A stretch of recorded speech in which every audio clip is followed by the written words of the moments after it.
Welcome to Sophie Daddy's channel. Today, we are going to go behind the curtain of the options market. We're going to look past just, the simple up and down squiggles of a price chart to really understand the forces at play, the conviction and the capital that are actually driving the moves. So here's a situation I'm sure every trader has faced, right? You see a stock just taking off, the price is screaming higher, and you're asking yourself, is this a real powerful trend I should jump on? Or is this some kind of trap that's going to collapse the second I buy in? See, the price chart tells you what's happening, but it doesn't give you the why. And that is the absolute key here. That price chart, it can be a pretty unreliable witness. I mean, sure, it shows you the outcome of the battle between buyers and sellers, but it hides all the important clues, like how many soldiers are actually on the field. Are they just showing up to the fight, or are they all heading for the exit?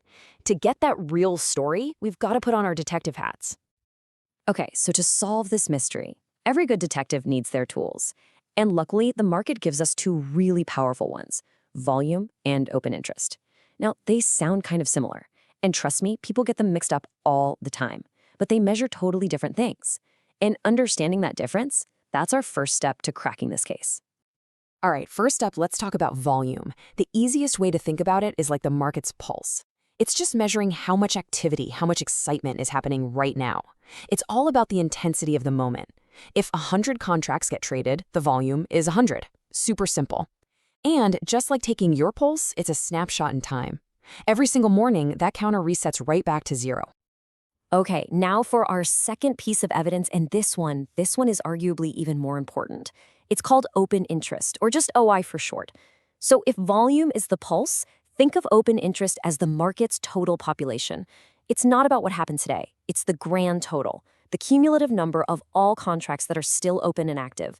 It tells us exactly how many people are still in the game with real money on the line. And this slide just lays it all out perfectly.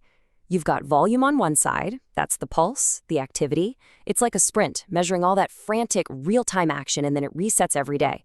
On the other side, you've got open interest. That's the population, the commitment. It's the whole marathon, a running total of everyone who's still in the race. One tells you how loud the party is right now. The other tells you how many people are actually still at the party. So you might be wondering, how do these two things actually react when a trade happens? Well, this is where it gets really interesting. This is the aha moment, because it all comes down to one simple question. Is new money flowing in, or is old money flowing out? Okay, this right here is the absolute core concept, so listen closely. Every single trade makes the volume go up, no exceptions. A contract changes hands, boom, volume ticks up. But open interest is way pickier. It only changes if a brand new contract is created or an old one is totally closed out. And that difference right there, that's our secret weapon. It's how we tell the difference between just noise and real conviction. Let's break down how this works. Look at step one. You've got a new buyer and a new seller. They create a totally new position. What happens?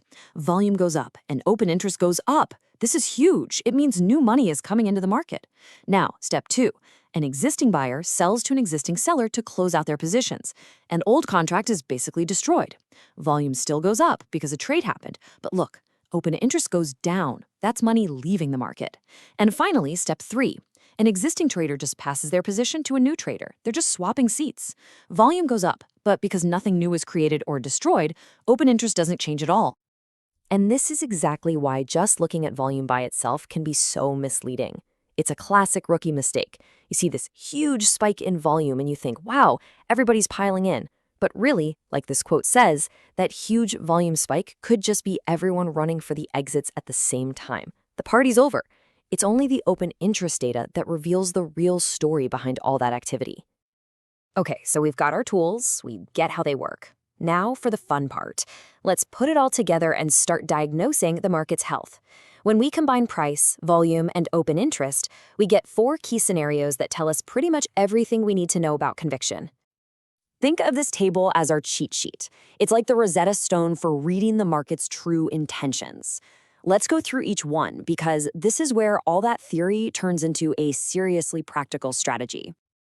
All right, first up, what we might call the holy grail for a bullish trend. You've got price going up, volume going up, and, this is the key, open interest is also going up. It's the perfect trifecta. This tells you that new money is flowing in, new positions are being opened, and it's confirming that this uptrend is the real deal. This is a healthy, sustainable move, not just some flimsy bounce.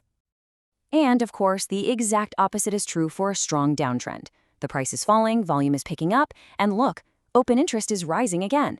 This is your big clue that new players are coming in and aggressively shorting. This isn't just old holders panic selling. No, this is fresh capital, convinced bears who are betting the price is going to keep dropping. That's what high conviction selling looks like. Now pay close attention, because this is where this analysis can save you from a nasty fake out. On the left, you see our healthy rally, right? New money, everyone's excited, but look at the right side. The price is going up here too, but volume and open interest are falling. What does that tell us? This is a classic short covering rally. The buyers aren't new optimists. They're trapped bears who are being forced to buy back their shares to stop the bleeding. And that kind of rally, it's built on a house of cards. As soon as they're done covering, that buying pressure just evaporates. And really, that's what this all boils down to. The key question you always have to ask is, what is the source of all this buying and selling? Is it new money with new conviction making a fresh bet? Or is it just old money closing out positions because they're scared or taking profits? Volume just tells you that the room is loud. Open interest tells you why it's loud. Okay, so this is a really powerful framework for sure. But just like any good detective, you have to know the limits of your tools. So let's quickly wrap up with the key takeaways and, just as important, a few warnings you need to keep in your back pocket. First and most important, these are not crystal balls, okay? They are lagging indicators. They help you confirm the strength of a trend that's already happening. They don't predict the future. Also, be aware of things like options expiration. Open interest will naturally drop as that date gets closer, so don't mistake that for something else. And remember, context is everything. High open interest just means there's a big, healthy disagreement in the market. A ton of buyers and a ton of sellers. It doesn't automatically mean one side is going to win. So let's just boil this whole thing down into a few simple takeaways. Volume, that's the market's pulse, the activity. Open interest, that's the population, the real conviction. A strong, healthy trend needs both of them rising. And please, remember to use this framework to confirm the strength of a trend, not to try and predict when one's going to start. So I'll leave you with this final thought. The next time you see a big price move, you won't just see the price anymore. You'll know to ask the real question. Is new money just showing up to the party, or is everyone already heading for the exit? And believe me, knowing the answer to that question, well, that can make all the difference. All right, the learning doesn't have to stop here.